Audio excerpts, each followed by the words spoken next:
Kita lanjut ke materi yang berikutnya, yaitu teknik analisis regresi dan korelasi. Nah, teknik analisis datanya kita buka dulu SPSS-nya ya, dan data mentah. Kemudian kita seperti biasa variable view-nya X, Y, dan jangan lupa scale measure-nya. Lalu pindahkan dari data Excel ini menuju ke SPSS. Seperti biasa, kita mulai dengan analyze, lalu kita lihat dulu korelasinya, masukkan X dan Y ke kanan, lalu OK.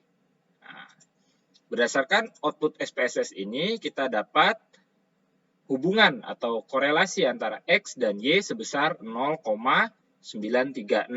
Sini ada bintang 2 nih. Korelasi ini ditengarai signifikan juga pada level 0,01 atau tingkat kepercayaan 99%. Karena default dari SPSS ini adalah tingkat kepercayaannya 95% atau tingkat kesalahan 0,05. Next, kita masuk ke analyze-nya. Analyze, regresi, linear, dependennya mana? Y ya, dependennya, independennya X. Ini nggak usah kita apa-apakan lagi, kita langsung OK saja. Oke, nah ini outputnya. Di sini ada enter variable remove, artinya variabel-variabel apa saja yang sudah di-input. Kemudian ada model summary, ada ANOVA, ada koefisien. Oke, kita masuk dari yang model summary dulu.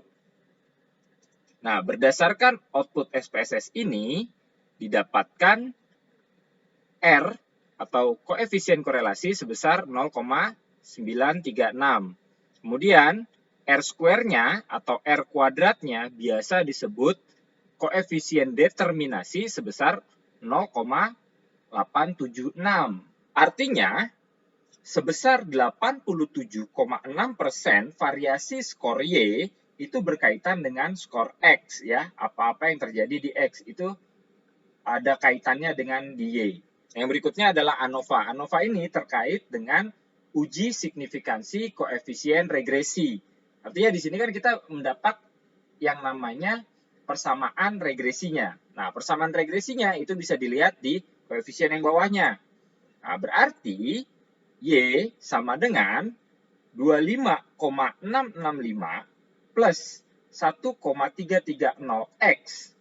Itu merupakan koefisien regresi linearnya.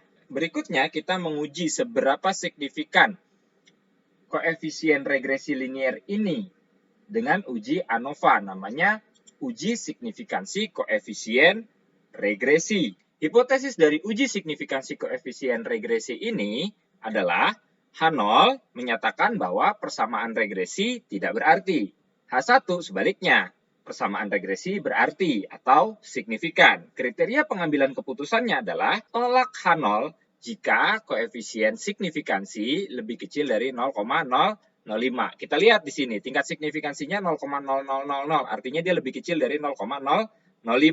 Artinya H0 ditolak, yang menyatakan persamaan regresi tidak signifikan. Artinya, persamaan regresi yang bentuknya Y sama dengan 25,665 plus 1,33X itu signifikan dipakai dalam penelitian ini.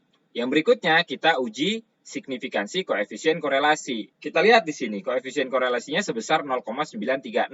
Hipotesis statistiknya adalah H0 menyatakan bahwa koefisien korelasi tidak signifikan. Sebaliknya, H1 menyatakan bahwa koefisien korelasi signifikan. Kriteria pengambilan keputusannya, tolak H0 jika T hitung lebih besar dari T tabel. Karena kita menggunakan SPSS di sini, maka tolak H0 jika koefisien signifikansi lebih kecil dari 0,05. Berdasarkan tabel atau output SPSS, didapatkan tingkat signifikansinya sebesar 0,000. Artinya dia lebih kecil dari 0,005. Yang artinya H0 yang menyatakan koefisien korelasi tidak signifikan ditolak.